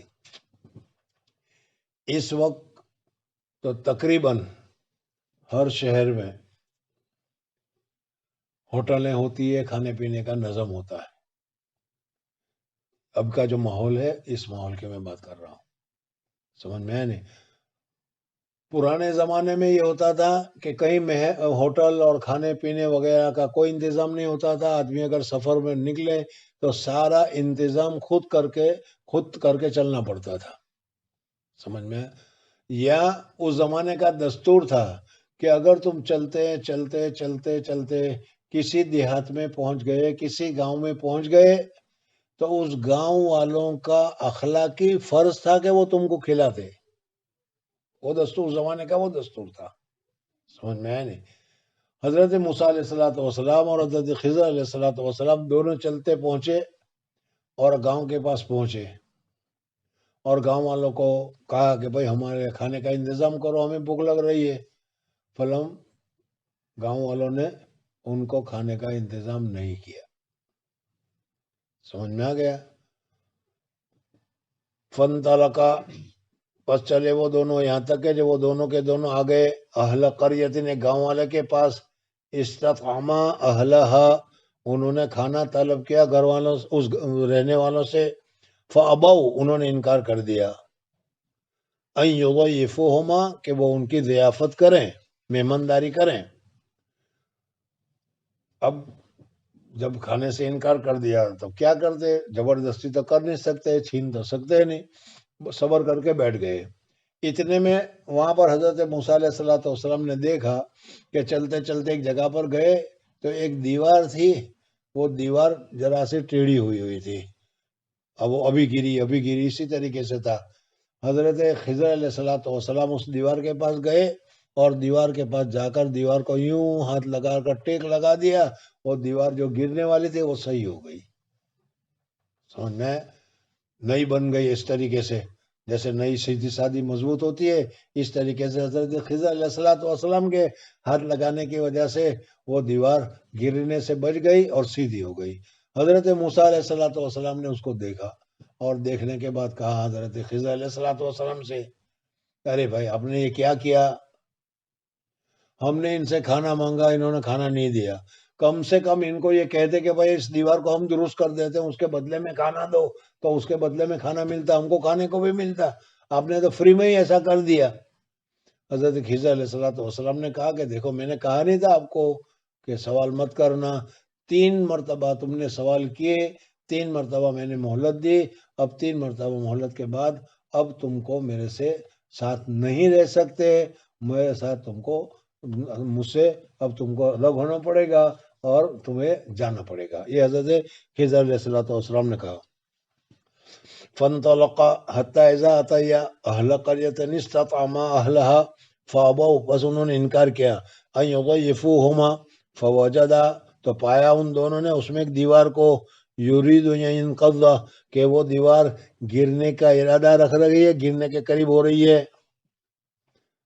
قال، حضرت موسیٰ علیہ السلام نے کہا، قال الخضر بیدہ فاقامہ، حضرت خضر علیہ السلام نے اپنے ہاتھ سے ہی اس کو ٹھیک کیا، اور ٹھیک کرنے کے ساتھ نئی اور مضبوط دیوار وہ بن گئی. فقال له موسیٰ، اب جب یہ دیکھا تو حضرت موسیٰ علیہ السلام نے کہا، لو شئت، اگر آپ چاہتے، لاتخذت علیہ اجرا، اس دیوار کو درست کرنے کے بدلے میں آپ اجرت مانگ سکتے تھے، اور اجرت میں کہہ سکتے تھے چلو میں دیوار درست کر دیتا ہوں، تم اس کے بدلے میں ہمیں کھانا دو. ان کی دیوار درست ہو جاتی اور ہم کو کھانا مل جاتا. قال ھذا فراق بینی و بینک، حضرت خضر علیہ السلام نے کہا کہ موسیٰ، یہ میرا اور تمہارا جدائی کا وقت آ گیا، اب تم میرے ساتھ نہیں رہ سکتے. حضور اقدس صلی اللہ علیہ وسلم نے فرمایا کہ حضرت موسیٰ علیہ السلام اگر کچھ اور چپ رہتے تو اور بھی بہت ساری چیزیں علم تقوینی کی ہم کو معلوم ہوتی، لیکن حضرت موسیٰ علیہ السلام سے صبر نہیں ہوا، اس وجہ سے اتنا ہی ہوا. قال النبی صلی اللہ علیہ وسلم، حضور صلی اللہ علیہ وسلم نے فرمایا، یرحم اللہ موسیٰ، اللہ تعالی حضرت موسیٰ علیہ السلام پر رحم فرمائے. ہم پسند کرتے تھے کہ اگر موسیٰ صبر کرتے تو ہمارے اوپر اور لمبا واقعہ قصہ ذکر کیا جاتا ان دونوں کے معاملات میں سے. سمجھ میں آ گیا اتنا؟ قال محمد ابن یوسف، مصنف رحمۃ اللہ تعالی علیہ، امام بخاری رحمۃ اللہ تعالی علیہ کے بہت سارے شاگرد ہیں. ان میں سے ایک شاگرد کا نام ہے محمد ابن یوسف فربری، یعنی یہ نسخہ جو ہم پڑھ رہے ہیں اس کی روایت کرنے والے میں نے شروع میں بتایا تھا کہ یہ فربری کا نسخہ کہا جاتا ہے. یہ امام بخاری رحمۃ اللہ علیہ کے شاگرد ہیں. یہ جو جملہ ہے وہ امام بخاری کے شاگرد محمد ابن یوسف فربری فرما رہے ہیں، حدثنا به علی ابن خشرم، یہ حدیث علی ابن خشرم سے بھی میں نے سنی ہے، اور انہوں نے سفیان ابن عیینہ سے اس کو روایت کیا ہے. یعنی ایک دوسری سند بتا رہے کہ امام فربری کہتے ہیں کہ امام بخاری رحمۃ اللہ علیہ کی سند سے تو میں نے تمہارے سامنے ذکر کی، لیکن اس دوسری سند سے بھی میرے پاس یہ حدیث موجود ہے. سفیان بطولہ جی. قال رحمہ اللہ باب من سأل. بہرحال یہ حضرت موسیٰ علیہ السلام کا اور حضرت خضر علیہ السلام کا واقعہ ہے. تفسیر میں اور بھی بہت تفصیل کے ساتھ اس کو ذکر کیا گیا ہے، لیکن یہاں پر یہ بھی ہے کہ حضرت خضر علیہ السلام نے ایسا کیوں کیا، اور پھر حضرت خضر علیہ السلام نے یہ جو تینوں کام کیے تھے اس تینوں کام کی وجہ بھی بتائی. یہ بھی ہوا، یہ کیا میں نے، یہ بھی میں نے کیا، یہ میں نے کیا، اور یہ اللہ کے حکم سے کیا. سارے کام انہوں نے اللہ کے حکم سے ہی کیے. سمجھ میں آنے، کشتی کو، تختے کو اکھیڑ دیا، وہ بھی اللہ کے کہنے کی وجہ سے ہوا. اسی وجہ سے کہتے ہیں کہ حضرت خضر علیہ السلام کم سے کم نبی کا درجہ رکھتے ہیں، اس وجہ سے کہ اللہ کے حکم کے بغیر حضرت خضر علیہ السلام ایسا کام نہیں کر سکتے، اور اللہ کا حکم وہی سے معلوم ہوتا ہے. خواب وغیرہ کے ذریعے سے نبی ہو تو اس کا خواب وہی کا درجہ رکھتا ہے، لیکن نبی نہ ہو تو اس کا ولی ہو صرف، تو اس ولی کا خواب کیا ہے، وہی کا درجہ نہیں رکھتا. اس وجہ سے حضرت خضر علیہ السلام کو اللہ تبارک و تعالیٰ نے نبوت سے نوازا ہوگا. بہرحال مصنف رحمۃ اللہ تعالی علیہ نے اس واقعے کو ذکر کیا، اور اس میں یہ بتایا کہ دیکھو اتنے بڑے انبیاء کو بھی ذرا سی چوک ہو جانے کی وجہ سے، اور یہ میں نے پہلے بتایا تھا کہ فارسی میں مسل مشہور ہے، مقرباں را بیش بود حیرانی، جو جتنا زیادہ قریب ہوتا ہے اس کو بہت زیادہ احتیاط کی ضرورت پڑتی ہے۔ انبیاء اللہ جل جلالہ کے بہت زیادہ قریب ہے، وہ اللہ کو جانتے ہیں، اللہ کے علم کو جانتے ہیں، اللہ تبارک و تعالیٰ نے ان کو جو علم دیا ہے وہ بھی وہ جانتے ہیں۔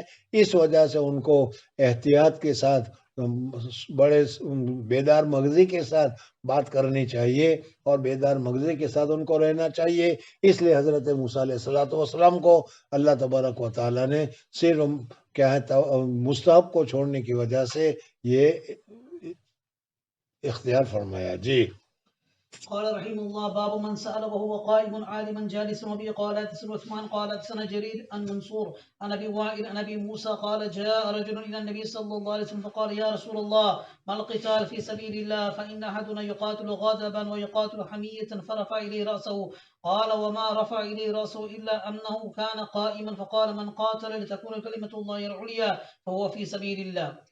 مصنف رحمۃ اللہ تعالیٰ علیہ اب یہاں سے ایک دوسرا مسئلہ بیان کرتے ہیں، وہ یہ ہے کہ شاگرد کھڑا ہو اور استاد بیٹھے ہوئے ہوں تو استاد کو بیٹھے ہوئے حالت میں جواب دینا یا شاگرد کو کھڑے کھڑے علم حاصل کرنا جائز ہے یا نہیں ہے، درست ہے یا نہیں ہے، یا علم حاصل کرنے کے لیے بڑا اہتمام کرنا چاہیے۔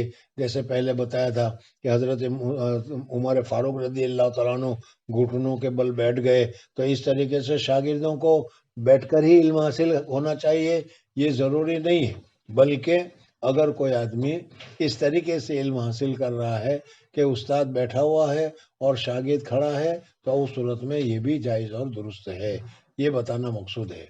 یا دوسرا مطلب یہ ہے کہ حضور اقدس صلی اللہ علیہ وسلم اور حضور صلی اللہ علیہ وسلم کے زمانے میں جو کیا ہیں عجم تھا، اجمی حضرات، ان زمانے میں ان کا جو بڑا آدمی ہوتا تھا، ان کا جو رئیس ہوتا تھا، ان کا جو بادشاہ ہوتا تھا، ان کا جو کیا ہے عالم ہوتا تھا، ان کا جو گرو ہوتا تھا، وہ تو بیٹھا رہتا تھا اور دوسرے سارے کے سارے اس کے سامنے کھڑے رہتے تھے، دوسروں کو بیٹھنے کی اجازت نہیں تھی۔ تو اس طریقے سے اگر اس کو حضور اقدس صلی اللہ علیہ وسلم نے منع فرمایا، صحابہ کرام رضوان اللہ تعالیٰ علیہ مجمعین حضور اقدس صلی اللہ علیہ وسلم کو دیکھ کر کھڑے ہو جاتے تھے، تو حضور اقدس صلی اللہ علیہ وسلم نے فرمایا کہ مجھے دیکھ کر کھڑے مت ہو جاؤ، سمجھ میں؟ تو اس وجہ سے استاد بیٹھا ہوا ہو اور شاگرد کھڑے ہوں، یہ تو اوجما اور یہ تو کیا ہے غیر عرب کی تہذیب میں سے ہے۔ اس وجہ سے یہاں پر اس کو کوئی ناجائز سمجھ رہا ہو تو امام بخاری رحمۃ اللہ علیہ بتانا چاہتے ہیں کہ یہ بات نہیں ہے۔ اگر کبر نہ ہو یا تکبر کی وجہ سے نہ ہو، رسم و رواج کی وجہ سے نہ ہو، استاد بیٹھا ہوا ہو اور شاگرد کھڑے ہو، یا شاگرد نے کھڑے کھڑے بات پوچھ لی اور استاد نے بیٹھے ہوئے کی حالت میں جواب دے دیا، تو یہ جائز اور درست ہے۔ اس مسئلے کو بتانے کے لیے امام بخاری رحمۃ اللہ تعالی علیہ نے یہ ترجمۃ الباب ذکر کیا اور بتایا کہ جاء رجل الی النبی صلی اللہ علیہ وسلم۔ حضرت ابو موسیٰ اشعری رضی اللہ تعالیٰ عنہ فرماتے ہیں کہ حضور اقدس صلی اللہ علیہ وسلم کے پاس ایک آدمی آیا اور آنے کے بعد اس نے کہا کہ یا رسول اللہ صلی اللہ علیہ وسلم مل قتال فی سبیل اللہ، اللہ کے راستے میں قتال کرنے کا کیا ہے، کس کو کہا جاتا ہے، کس کو کہا جائے گا کہ یہ اخلاص کے ساتھ جہاد کر رہا ہے، یہ اخلاص کے ساتھ قتال کر رہا ہے، کس کو کہا جائے گا؟ اس وجہ سے کہ آدمی لڑتا ہے تو لڑنے کی بہت ساری صورتیں ہوتی ہیں، آدمی کو غصہ آیا اور غصہ آنے کی وجہ سے وہ تلوار لے کر لڑنے لگ گیا، سمجھ میں آ گیا۔ دوسرا حمیت ہے کہ میرے آدمیوں کے ساتھ یہ کیوں لڑ رہا ہے، اس وجہ سے وہ حمیت میں آ کر، جوش میں آ کر اپنے آدمی کو مدد کے اعتبار سے وہ لڑنے کے لیے تیار ہو جاتا ہے، یہ بھی لحاظ ہے، سمجھ میں آ گیا۔ جیسے آپ مدرسے میں ہوتے ہیں، سمجھنا کہ صورتی، بروچی اور کیا ہے بنگالی وغیرہ، تو میرا غلطی پر کچھ بھی، لیکن نہ اپنا آدمی ہے، صورتی ہے، بروچی ہے، اس وجہ سے میں ساتھ دے رہا ہوں، یہ حمیت ہے، یہ حمیت ناجائز ہے۔ بہرحال تو حضور اقدس صلی اللہ علیہ وسلم نے پوچھا گیا کہ یا رسول اللہ قتال فی سبیل اللہ کس کو کہتے ہیں؟ ہم میں سے کوئی آدمی قتال کرتا ہے غصے میں آ کر، یعنی غصہ ہو گیا اور غصے کی وجہ سے وہ لڑنے کے لیے نکل آیا، وَيُقَاتِلُ حَمِيَّةً، یا کبھی حمیت اسلامی، ہمدردی کی وجہ سے، بھائی بندی کی وجہ سے کیا کرتا ہے، وہ قتال کرتا ہے. تو حضور اقدس صلی اللہ علیہ وسلم تشریف فرما تھے اور حضور صلی اللہ علیہ وسلم نے سر اٹھایا.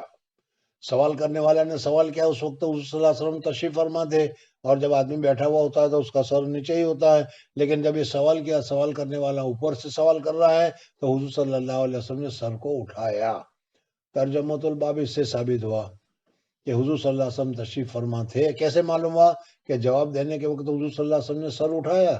تو وہ کیا ہے، جب آدمی سامنے والا کھڑا ہو تبھی سر اٹھا کر اس کی طرف دیکھ کر بات کی جاتی ہے. اس وجہ سے حضور صلی اللہ علیہ وسلم نے سر اٹھایا. فرفع راسہ، حضور اقدس صلی اللہ علیہ وسلم نے سر اٹھایا. قال وما رفع الیہ راسا الا لو کان قائما، اور حضور صلی اللہ علیہ وسلم نے نہیں اٹھایا سر کو مگر اس وجہ سے کہ وہ سوال کرنے والا کھڑا تھا قائما. فقال، حضور اقدس صلی اللہ علیہ وسلم نے جواب دیا، من قاتل لتکون کلمۃ اللہ ہی العلیٰ، آدمی جہاد کرتا ہے، قتال کرتا ہے، اور قتال کرنے کا مقصد اگر صرف اعلاء کلمۃ اللہ ہے، اللہ تبارک و تعالیٰ کے کلام کو بتانا ہے، اللہ تبارک و تعالیٰ کے احکامات کو بتانے کے لیے قتال کرتا ہے، تو یہ قتال فی سبیل اللہ ہے، اللہ کے راستے میں جہاد کرنا ہے، اور یہ بہت ہی اونچا درجہ ہے. سمجھ میں آئے؟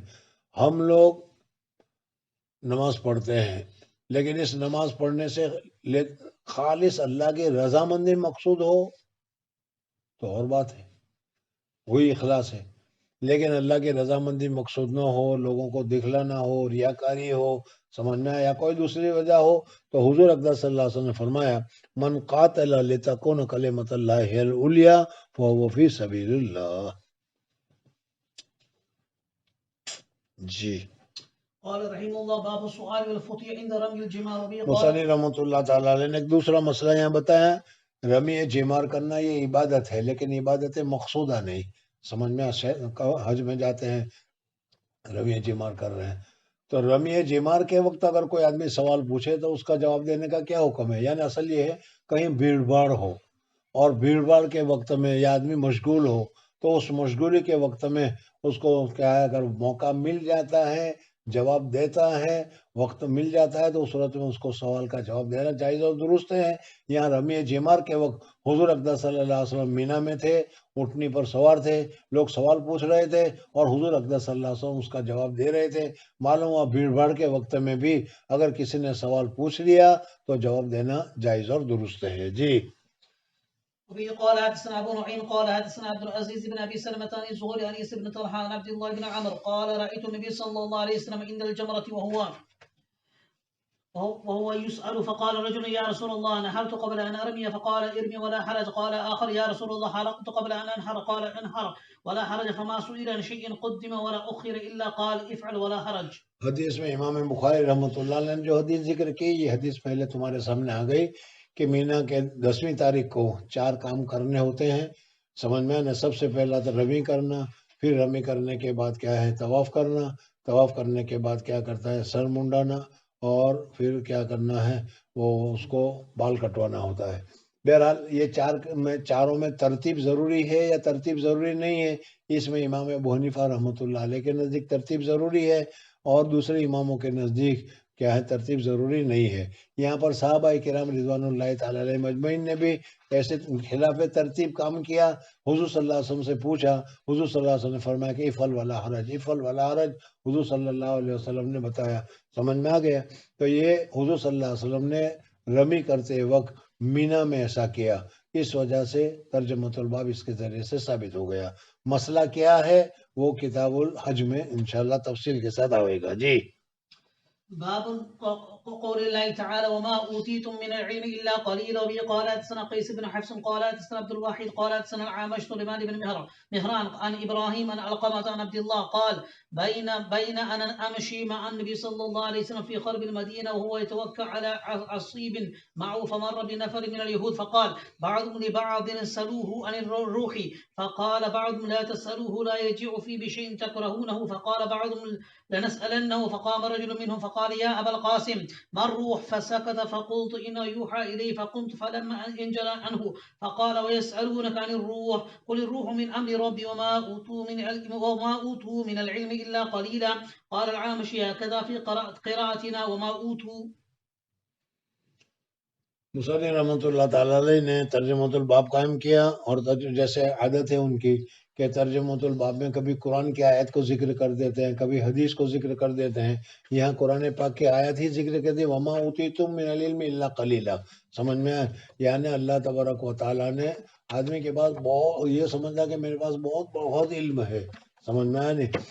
حالانکہ نبی کے پاس، رسول کے پاس واقعی میں بہت علم ہوتا ہے، لیکن اس کے باوجود اللہ جل جلالہ و من والہ نے ہر نبی کو، ہر فرشتے کو تمام علوم سے متنبع نہیں کیا ہے۔ بعض علوم اللہ تبارک و تعالیٰ نے صرف اپنے پاس رکھے ہیں اور کسی کو بھی بتایا نہیں ہے، سمجھ میں آئے؟ غیب کی باتیں اللہ تبارک و تعالیٰ ہی جانتا ہے۔ اللہ تبارک و تعالیٰ نے غیب کی ساری باتیں کسی کو سب بتا دی ہو یہ نہیں ہے، بلکہ کیا ہے، یہاں پر بھی یہی بتانا مقصود ہے کہ اللہ تبارک و تعالیٰ نبی کو بہت زیادہ علم ہوتا ہے، رسول کو بہت زیادہ علم ہوتا ہے، لیکن اس کے باوجود کچھ چیزیں ایسی ہوتی ہے کہ وہ خاص اللہ ہی کو معلوم ہے، اللہ کے علاوہ کسی دوسرے کو معلوم نہیں ہے۔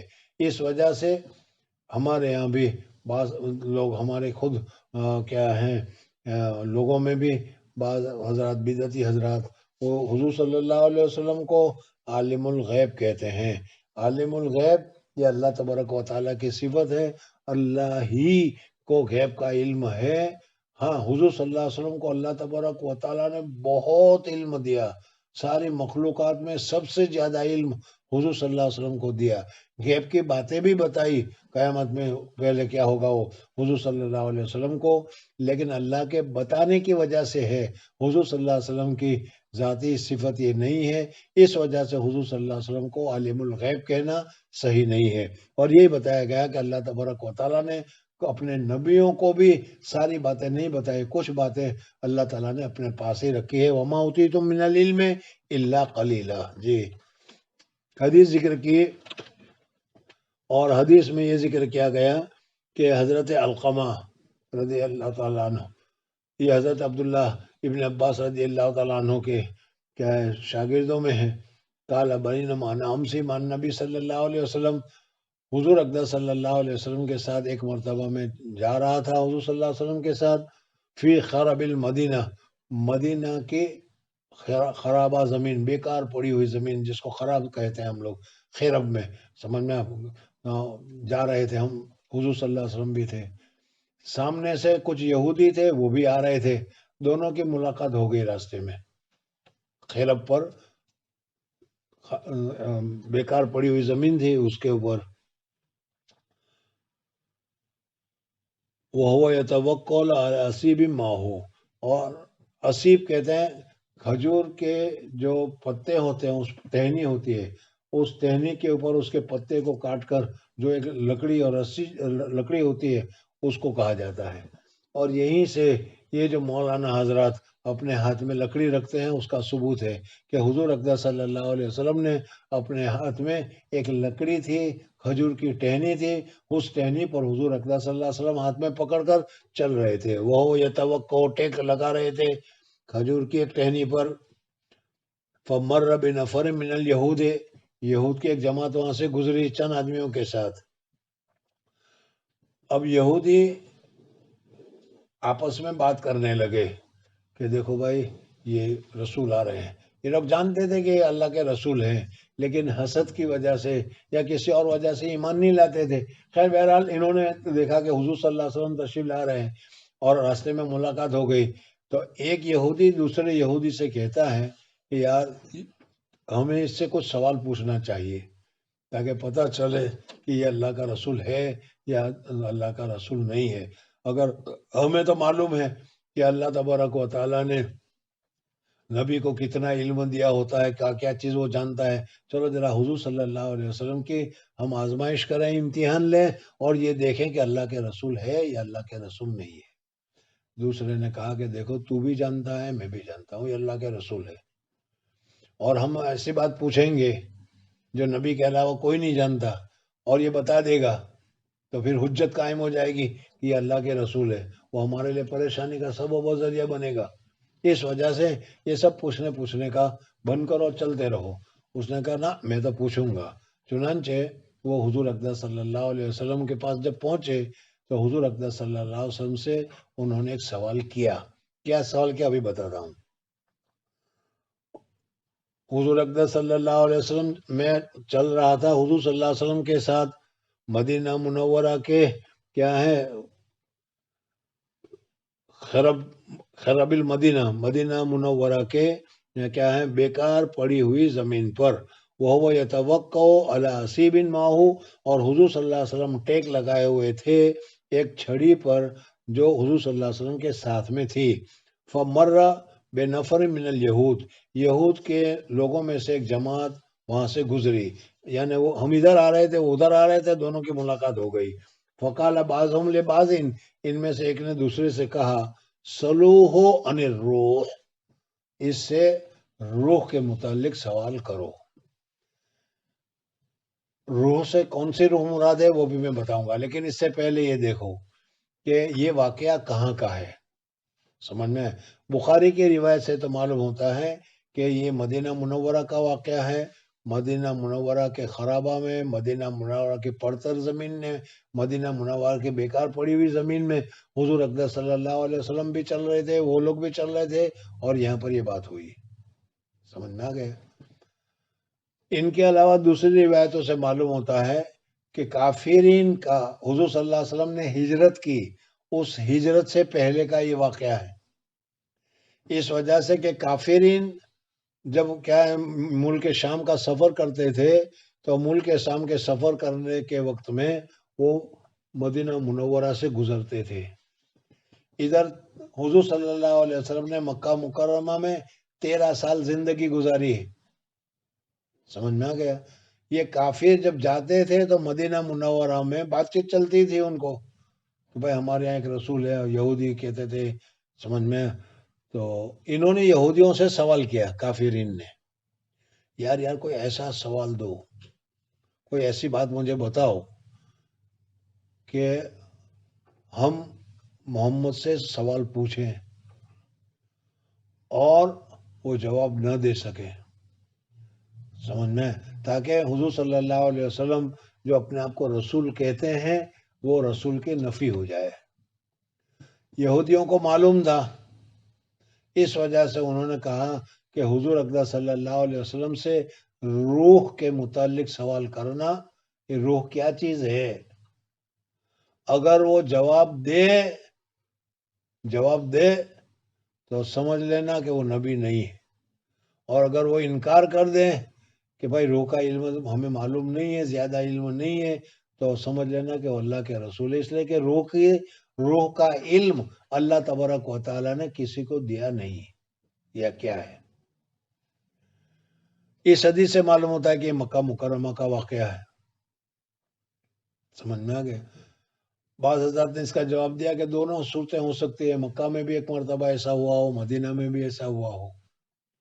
اگر مدینہ میں 2 واقعے ہیں تو پھر یہاں سوال دوسرا پیدا ہوگا کہ انہوں نے سوال کیا، سوال کرنے کے بعد حضور صلی اللہ علیہ وسلم نے انتظار کیا وحی کا، اور وحی کے بعد جواب دیا، تو جب مکہ میں وحی آ چکی تھی تو پھر یہاں وحی کا انتظار کرنے کا کیا مطلب؟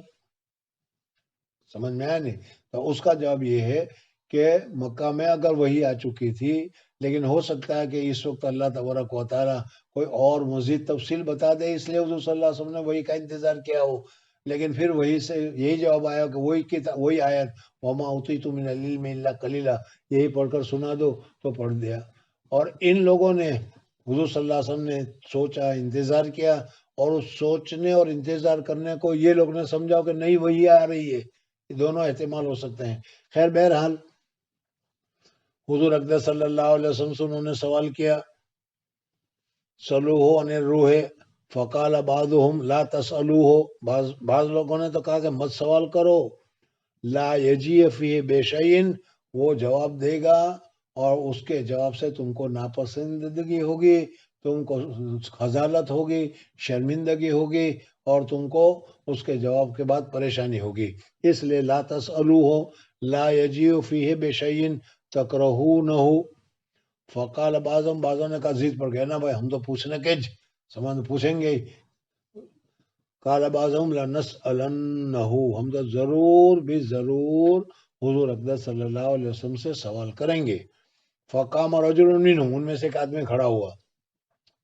فقال یا ابو القاسم، اور انہوں نے حضور اقدس صلی اللہ علیہ وسلم سے کہا یا ابو القاسم مر روح، اب روح کی حقیقت بتائیے، روح کی حقیقت کیا ہے؟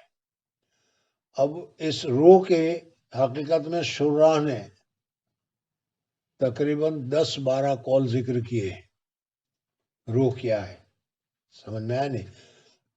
پہلے تو یہ سمجھ لو، ایک تو ہے روح حیوانی، جو ہمارے اندر جان ہے، وہ کہ جس کی وجہ سے آدمی زندہ ہوتا ہے اور اس کے چلے جانے کے بعد آدمی مردہ ہو جاتا ہے، جس کو ہم روح کہتے ہیں. اسی کے متعلق حضور اقدس صلی اللہ علیہ وسلم سے سوال کیا گیا، اور حضور اقدس صلی اللہ علیہ وسلم نے اسی کا جواب دیا کہ وَمَا أُوتِيتُم مِّنَ الْعِلْمِ إِلَّا قَلِيلًا. سمجھ میں آ گیا؟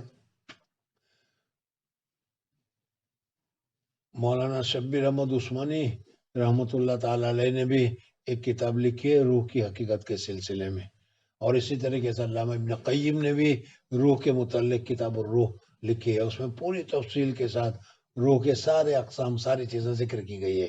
بہرحال اس وقت انہوں نے سوال کیا کہ مر روح، تو حضور اقدس صلی اللہ علیہ وسلم نے فرمایا وما اوتیت من العلم الا قلیلا، وہی قل الروح من امر ربی، اللہ تبارک و تعالیٰ کا ایک امر ہے. اللہ تبارک و تعالیٰ کے جو کام کہ جس میں اللہ تبارک و تعالیٰ نے دوسری چیزوں کو، مادے وغیرہ کو ملا کر کیا ہے، اس کو خلق سے تعبیر کہتے ہیں. خالق اللہ تبارک و تعالیٰ، زمین بنائی، آسمان بنائی، انسان بنایا، خالق اللہ تبارک و تعالیٰ. اور جو کام اللہ تبارک و تعالیٰ بغیر وسیلے کے، بغیر واسطے کے اپنی قدرت کاملہ سے کرتے ہیں، وہ ہے امر. الا لہ الخلق والامر قرآن پاک میں بھی ذکر کیا گیا ہے. سمجھ میں آ گیا؟ تو اس وجہ سے یہ روح جو ہے اللہ تبارک و تعالیٰ کے امر میں سے ایک امر ہے. سمجھ میں؟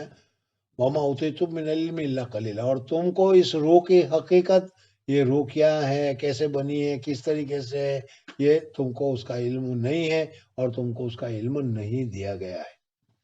ان کے علاوہ میں نے کہا کہ روح میں بہت سارے اقوال ہیں، تو کہا کہ یہاں روح سے مراد روح انسانی نہیں، سمجھ میں آئے، بلکہ دوسری کوئی چیز ہے جس کو روح سے تعبیر کیا جاتا ہے.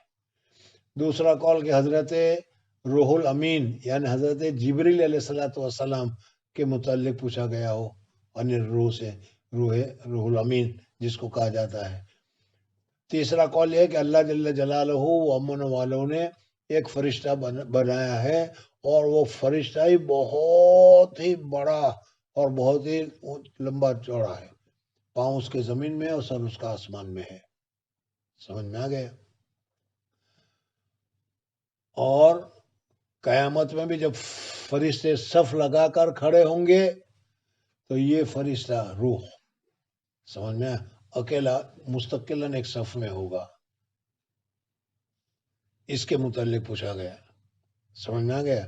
یا اس میں قیامت، اس میں شب قدر میں جو فرشتے نازل ہوتے ہیں، انا انزلناہ فی لیلۃ القدر، لیلۃ القدر خیر من الف شہر تنزل الملائکۃ والروح، اس روح کے متعلق پوچھا گیا. بہرحال اس قسم کے مختلف تقریباً 12 قول تمہارے سامنے ذکر کیے جاتے ہیں، لیکن صحیح اور جو سمجھ میں آنے والی بات ہے وہ یہی ہے کہ ان تمام چیزوں کے متعلق فرشتوں نے نہیں پوچھا، فرشتوں نے ہماری اس روح کے متعلق پوچھا کہ اس روح کی حقیقت کیا ہے. اللہ تبارک و تعالیٰ نے فرمایا فسکت، حضور صلی اللہ علیہ وسلم چپ رہے. فقلت انہ یوحی الیہ، حضرت عبداللہ ابن مسعود رضی اللہ تعالیٰ فرماتے ہیں کہ ان لوگوں نے آپس میں کہا یا ہم سمجھ گئے کہ حضور صلی اللہ علیہ وسلم پر وحی نازل ہو رہی ہے. فقمت، ہم ہی کھڑے ہو گئے. فلمن جلا، اور جب حضور اقدس صلی اللہ علیہ وسلم کے اوپر یہ وحی کی حالت ختم ہو گئی. قالا وَيَسْأَلُونَكَ عَنِ الرُّوحِ قُلِ الرُّوحُ مِنْ أَمْرِ رَبِّي وَمَا أُوتُوا مِنَ الْعِلْمِ إِلَّا قَلِيلًا. قال عامش کہتے ہیں وما اوتو، یہ ان کی قرات میں ہے، باقی دوسرے وما اوتیتم ہماری قرات میں ہے، قرات ہے مشہورہ میں. بہرحال امام بخاری رحمۃ اللہ تعالی علیہ نے اس ترجمۃ الباب میں یہ بتایا کہ بعض علم ایسا ہے کہ اللہ تبارک و تعالی نے انسان کو اس کی ضروریات کے مطابق علم دیا ہے. جن چیزوں کا اس کے اعمال کے ساتھ کوئی ضرورت نہیں ہے، ایسی چیزوں کو اللہ تبارک و تعالی نے انسان کو علم نہیں دیا ہے. جی. قال رحمه الله باب من ترك بعض الاختيار مخافة أن يقصر فهم بعض الناس فيقعوا في أشد منه. وبه قال حدثنا عبيد الله بن موسى عن إسرائيل عن أبي إسحاق بن الأسود قال لي ابن الزبير كانت عائشة تشير إليك كثيرا فما حدثتك في الكعبة. قلت قالت لي قال النبي صلى الله عليه وسلم يا عائشة لولا أن قومك حديث عهدهم. قال ابن الزبير بكفر لنقضت الكعبة فجعلت لها بابين، بابا يدخل الناس وبابا يخرجون منه، ففعله ابن الزبير.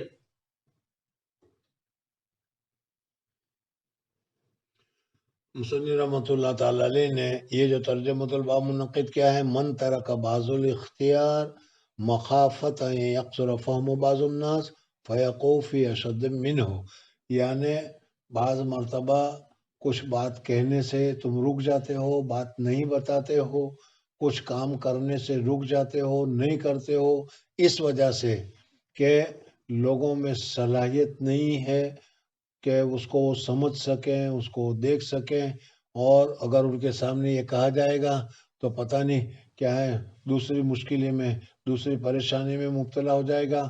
اور ایسے وقت میں تم نہ بتاؤ تو یہ بتانا جائز ہے، کتمان علم میں داخل نہیں ہے. ارے سمجھ میں آیا کہ نہیں؟ اور آسان کر کے سمجھانے کے لیے ہے کہ استاد سمجھا رہا ہے، اس کو سامنے لڑکے بیٹھے ہوئے ہیں اور ان کو معلوم ہے کہ لڑکے کی کیپیسٹی کتنی ہے، اور انہی کیپیسٹی کے متعلق بات کرے گا تو ان کی سمجھ میں آئے گی، اور ان کیپیسٹی سے زیادہ بات کرے گا تو ان کی سمجھ میں نہیں آئے گا. کسی کو اشکال ہوگا، کسی کو انکار ہوگا، کوئی کچھ کرے گا، کوئی کچھ کرے گا، جیسا عامتاً ہوتا ہے. اس وجہ سے کیا ہے، وہ بعض چیزوں کو اگر وہ چھپا کے بیٹھے رہیں اور بعض علم کو نہ بتائیں تو یہ بھی جائز اور درست ہے. دو مطلب ہو گئے.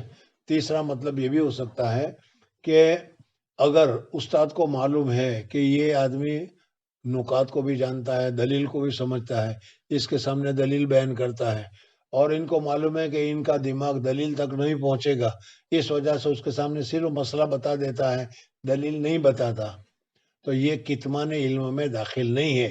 اس لیے کہ انزل الناس منازلہم، ہر ایک آدمی کو اس کی کیٹیگری کے مطابق، اس کے درجات کے مطابق ان کو سمجھاتے رہو، بتلاتے رہو. یہ یہاں پر ذکر کیا گیا ہے. دونوں مثال سے سمجھ میں آ گیا. ایک مولانا صاحب تھے ہمارے راندیر میں، تم لوگ بھی جانتے ہوں گے ان کا نام لینے کی ضرورت نہیں. ایک جگہ پر وہ تقریر کر رہے تھے، عام جگہ تھی، جیسے عام وطن تبلیغ والے یا اس طریقے سے تقریروں کی جگہ ہوتی ہے. اور اس میں اللہ تبارک و تعالیٰ نے آسمان اور زمین بنائے، سمجھ میں آئے نہیں، اور پھر سورج حرکت کرتا ہے، چاند حرکت کرتا ہے، زمین حرکت کرتا ہے. وہ حرکت کس قسم کی ہوتی ہے وہ فلسفے میں ذکر بتائی گئی ہوتی ہے، اگر فلسفے کی کتابیں پڑھی ہوتی ہو، سمجھ میں بیضوی شکل میں، کروی شکل میں، یعنی انڈے کی شکل میں یا کرے کی شکل میں، اس قسم کی چیزیں پڑھی ہوگی کہ نہیں؟ سمجھ میں آ گیا. وہ مولانا صاحب اس مجمع میں وہ تفصیل کے ساتھ بتا رہے تھے کہ آسمان کو بنایا، زمین کو بنایا، وہ کروی شکل میں ہے، بیضوی شکل میں ہے، سمجھ میں آیا نہیں، چاند اس پر چلتا ہے، سورج کبھی کے ٹکراؤ نہیں ہوتا، اور یہ نہیں ہوتا. یہ سارا تفصیل سنا رہے تھے. بعض آدمی وہاں پر بیٹھے ہوئے تھے میرے جیسے بھی، سمجھ میں آیا نہیں، جس کو فلسفہ کے ساتھ کوئی تعلق نہیں، سمجھ میں، ان کو بات سمجھ میں بھی نہیں آ رہی تھی. تو ایک دوسرے کو کہتا ہے کہ یار آپ مول صاحب کیا بہن کرا اور بیضوی